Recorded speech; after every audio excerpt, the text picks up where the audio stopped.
Assalamualaikum warahmatullahi wabarakatuh. Yang terhormat Bapak Irwan Siagian MPD selaku dosen pengampu mata kuliah Teori Belajar Bahasa serta teman-teman yang saya banggakan.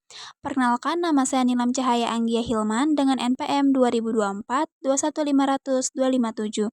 Di sini saya akan menjelaskan materi presentasi kelompok saya yang berjudul Empirisme dalam Pembelajaran Bahasa Kedua. Terdapat beberapa pembahasan materi yang akan saya bahas pada kesempatan kali ini, yaitu bagian A, ada hakikat empirisme dalam pembelajaran bahasa kedua. Bagian B, hakikat pembelajaran bahasa kedua. Bagian C, jenis-jenis empirisme dalam pembelajaran bahasa kedua. Bagian D, faktor-faktor empirisme dalam pembelajaran bahasa kedua. Dan yang terakhir, bagian E, fungsi empirisme dalam pembelajaran bahasa kedua.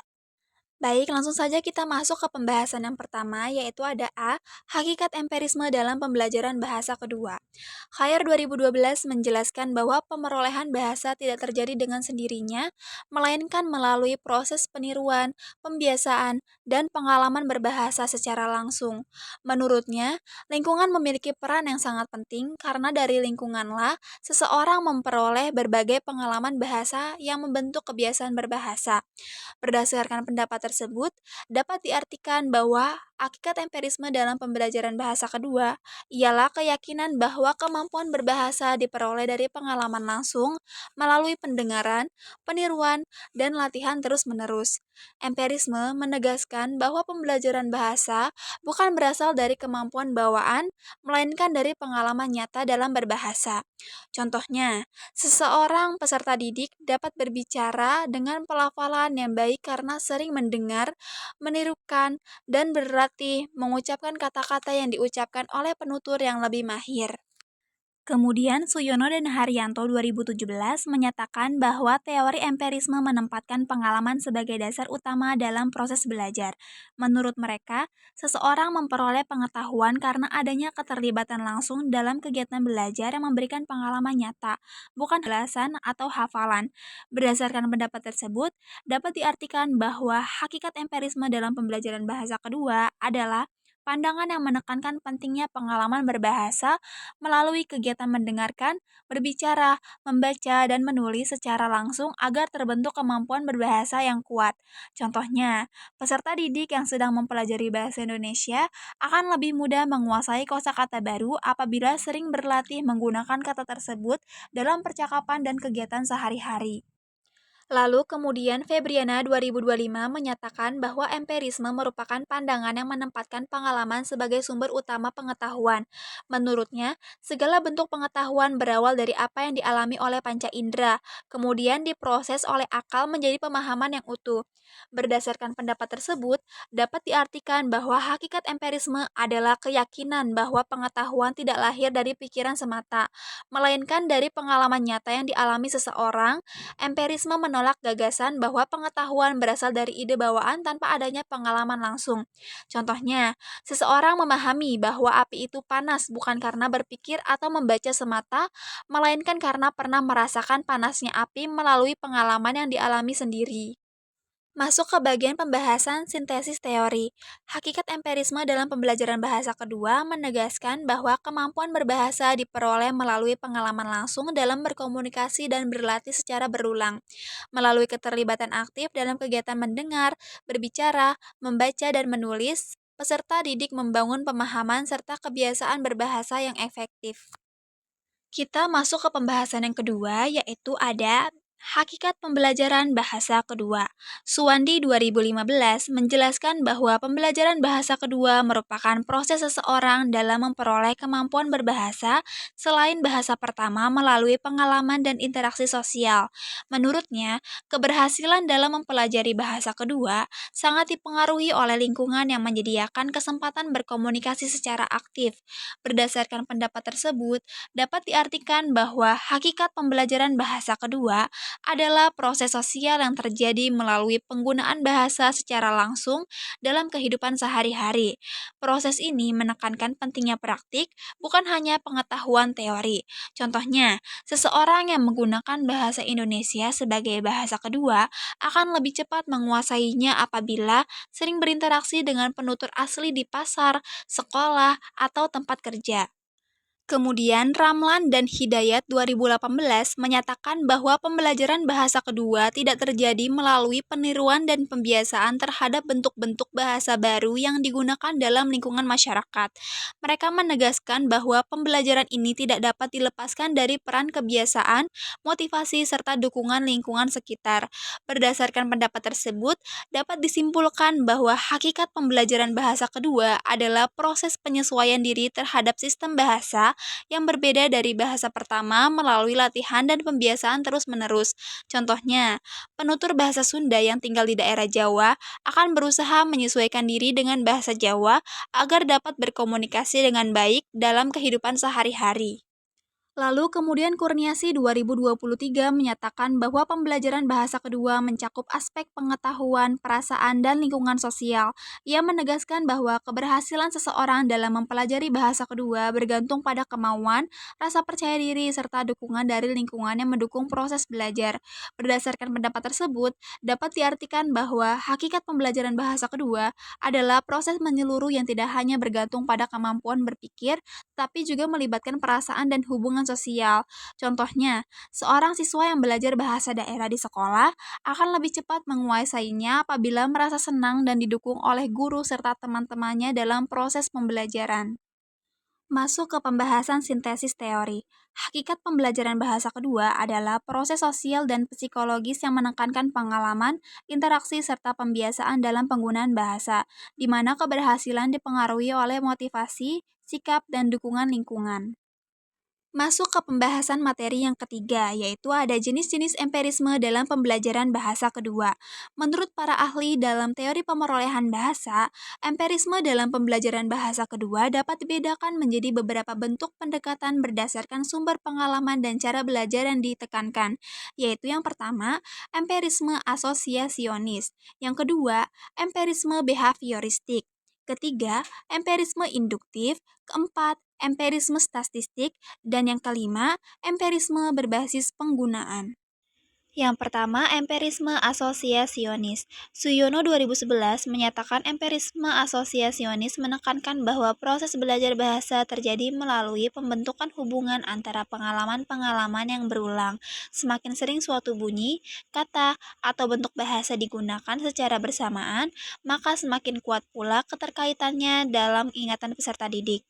Berdasarkan pendapat tersebut, dapat dipahami bahwa pembelajaran bahasa berlangsung melalui pengulangan dan pengaitan pengalaman berbahasa yang terus-menerus. Contohnya, peserta didik yang sering mendengar kata makan saat melihat kegiatan makan akan mengaitkan kata tersebut dengan perbuatan makan yang nyata. Yang kedua, empirisme behavioristik.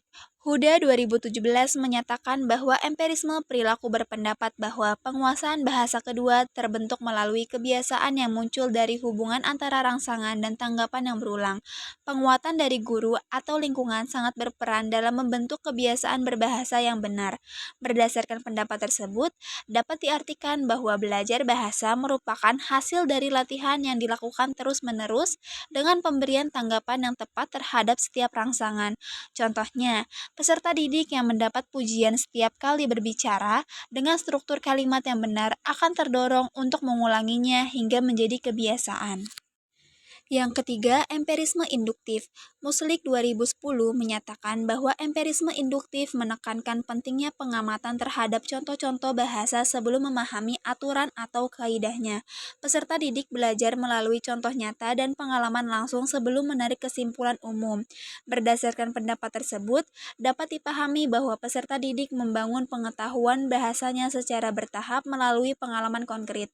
Contohnya, siswa belajar untuk kalimat seperti saya pergi ke sekolah dan dia pergi ke pasar. Sebelum menyimpulkan bahasa kata kerja pergi digunakan untuk menunjukkan kegiatan berpindah tempat. Yang keempat, empirisme statistik. Khair 2012 menyatakan empirisme statistik menjelaskan bahwa seseorang belajar bahasa melalui pengalaman terhadap bentuk-bentuk bahasa yang sering muncul dalam kehidupan sehari-hari. Semakin sering suatu pola bahasa digunakan dan didengar, semakin mudah pula pola tersebut dipahami dan diingat. Berdasarkan pendapat tersebut, dapat diartikan bahwa kebiasaan mendengar atau menggunakan kata-kata tertentu secara berulang membantu peserta didik memahami makna dan penggunaannya. Contohnya, siswa yang sering mendengar ungkapan "selamat pagi" akan memahami bahwa ungkapan tersebut digunakan untuk menyapa seseorang pada waktu pagi hari. Yang kelima, empirisme berbasis penggunaan. Febriana dan Astuti 2025 menyatakan empirisme berbasis penggunaan menekankan bahwa bahasa diperoleh melalui pengalaman langsung dalam berkomunikasi sehari-hari. Kemampuan berbahasa terbentuk karena kebiasaan menggunakan bahasa dalam berbagai situasi nyata. Berdasarkan pendapat tersebut, dapat diartikan bahwa pembelajaran bahasa akan lebih efektif apabila peserta didik terlibat aktif dalam menggunakan bahasa secara langsung, bukan hanya mempelajari aturan atau kaidahnya. Contohnya, siswa yang sering berbicara atau berdialog dengan teman dan guru dalam kegiatan belajar akan lebih cepat menguasai penggunaan bahasa secara alami. Masuk ke pembahasan materi yang keempat, yaitu faktor-faktor empirisme dalam pembelajaran bahasa kedua. Menurut para ahli, penerapan empirisme dalam pembelajaran bahasa kedua dipengaruhi oleh beberapa faktor yang berkaitan dengan pengalaman langsung dan kebiasaan berbahasa. Faktor-faktor tersebut meliputi, yang pertama, lingkungan bahasa, kedua, pengalaman dan paparan bahasa, ketiga, imitasi dan pembiasaan, keempat, interaksi sosial, dan yang kelima yaitu penguatan dan umpan balik. Yang pertama, lingkungan bahasa. Wahyuni 2019 menyatakan bahwa lingkungan bahasa memiliki peranan besar dalam keberhasilan pembelajaran bahasa kedua. Menurutnya, lingkungan yang menyediakan kesempatan untuk mendengar, berbicara, dan berinteraksi dengan bahasa yang sedang dipelajari akan memudahkan peserta didik dalam memahami dan menggunakan bahasa tersebut secara alami. Berdasarkan pendapat tersebut, dapat diartikan bahwa lingkungan yang mendukung penggunaan bahasa sehari-hari akan memperkaya pengalaman berbahasa peserta didik. Contohnya, peserta didik yang berada di sekolah atau rumah yang menggunakan dua bahasa akan lebih cepat memahami bahasa kedua karena terbiasa mendengar dan menggunakannya dalam kehidupan sehari-hari. Yang kedua, pengalaman dan paparan bahasa. Putri dan Santosa 2020 menjelaskan bahwa pengalaman berbahasa yang berulang dan paparan terhadap penggunaan bahasa yang bervariasi merupakan kunci dalam pembentukan kemampuan berbahasa kedua. Menurut mereka, semakin sering peserta didik mendengar dan menggunakan bahasa dalam berbagai situasi, semakin kuat pula penguasaan bahasanya. Berdasarkan pendapat tersebut, dapat diartikan bahwa pembelajaran bahasa kedua tidak cukup hanya melalui teori, tetapi harus melalui pengalaman nyata dan keterlibatan langsung. Contohnya, peserta didik yang sering membaca, mendengarkan percakapan, atau berdialog dalam bahasa yang dipelajari akan lebih cepat memahami makna dan penggunaannya.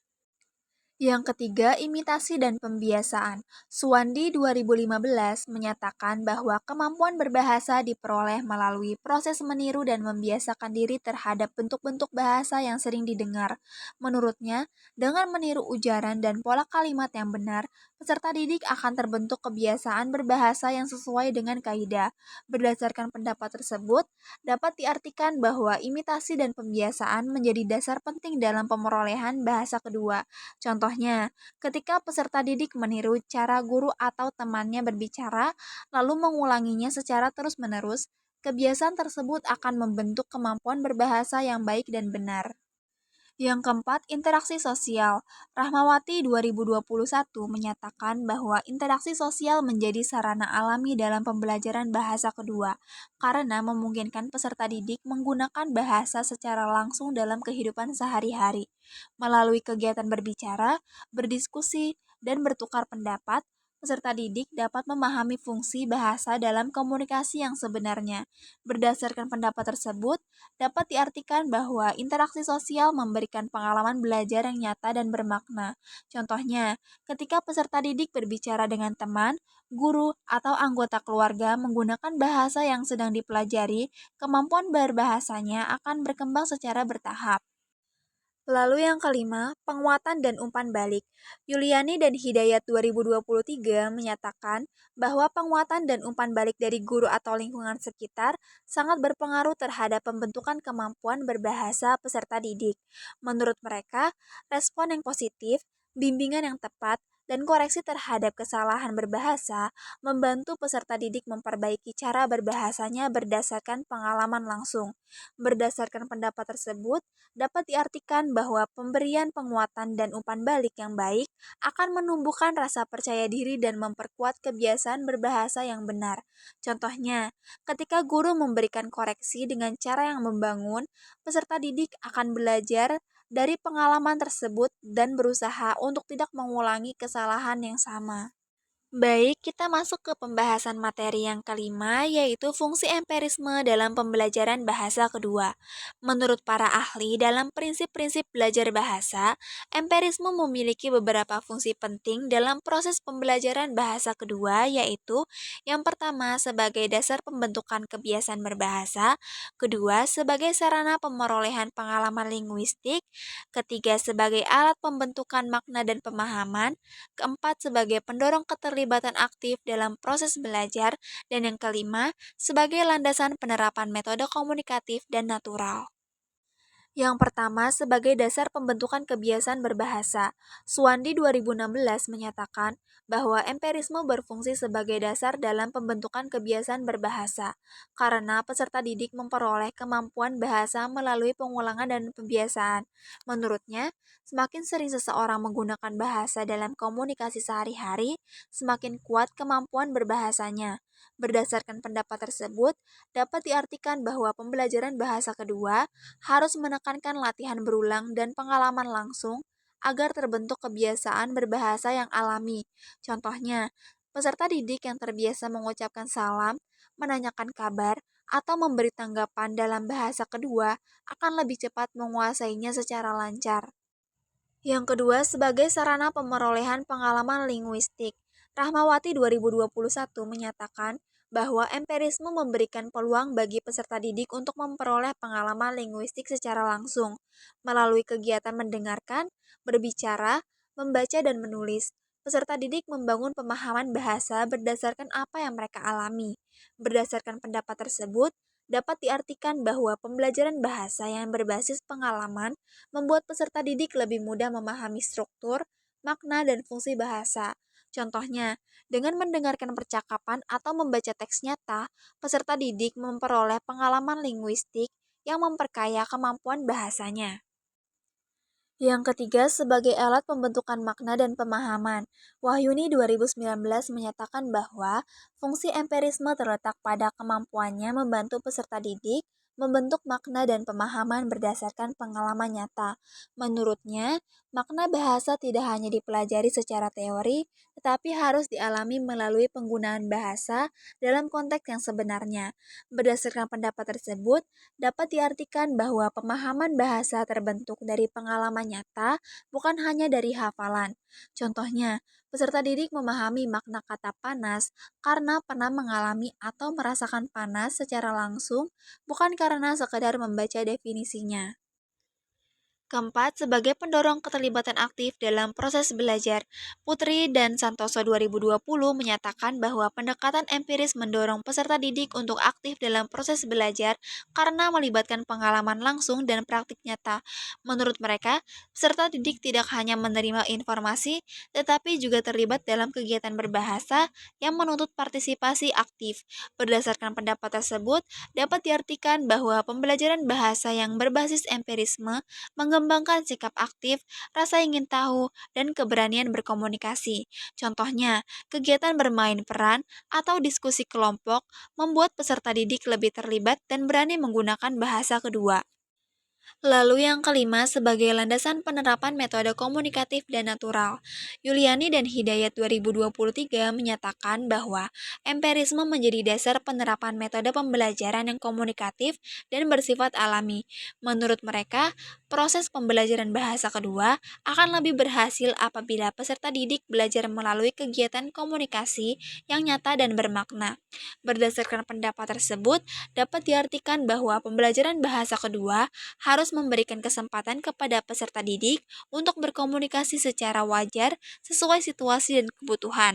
Contohnya, guru dapat menerapkan kegiatan tanya jawab, wawancara, atau bermain peran agar peserta didik belajar bahasa secara alami. Kesimpulan yang dapat kita ambil pada materi kali ini adalah empirisme dalam pembelajaran bahasa kedua menekankan bahwa kemampuan berbahasa diperoleh melalui pengalaman langsung, interaksi sosial, dan pembiasaan. Pembelajaran tidak hanya bersifat kognitif, tetapi juga melibatkan aspek sosial dan lingkungan yang mendukung keterlibatan aktif. Dengan pendekatan empiris, peserta didik membangun pemahaman bahasa melalui pengalaman nyata, sehingga terbentuk kebiasaan berbahasa yang alami dan efektif. Baik, sekian materi dari saya. Jika ada kesalahan atau kekurangan, mohon dimaafkan. Bilahi taufik walidayah. Wassalamualaikum warahmatullahi wabarakatuh.